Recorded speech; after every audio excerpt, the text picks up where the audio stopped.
What about my love? Wasn't it enough?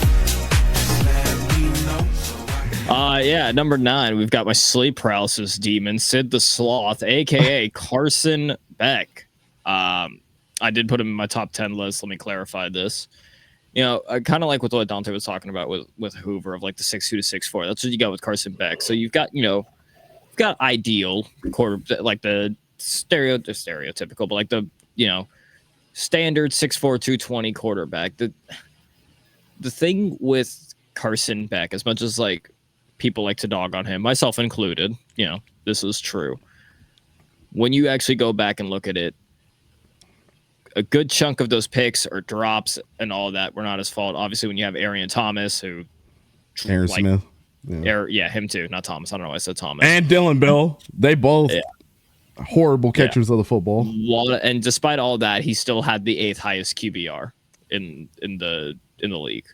So he's moving to Miami. You saw how Miami was able to transform Cam Ward into the number 1 overall pick.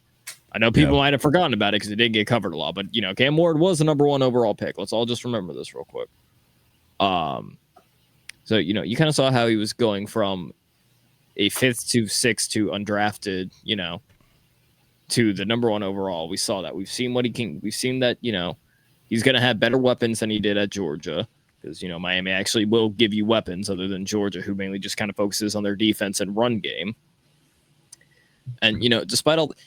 I don't want to say he reminds me of Jameis Winston, but dude, Carson Beck can be a gunslinger, just shove it down the field. So it's like at times it's going to be obviously picked. It's either it's caught or it's picked, whatever, one of the two.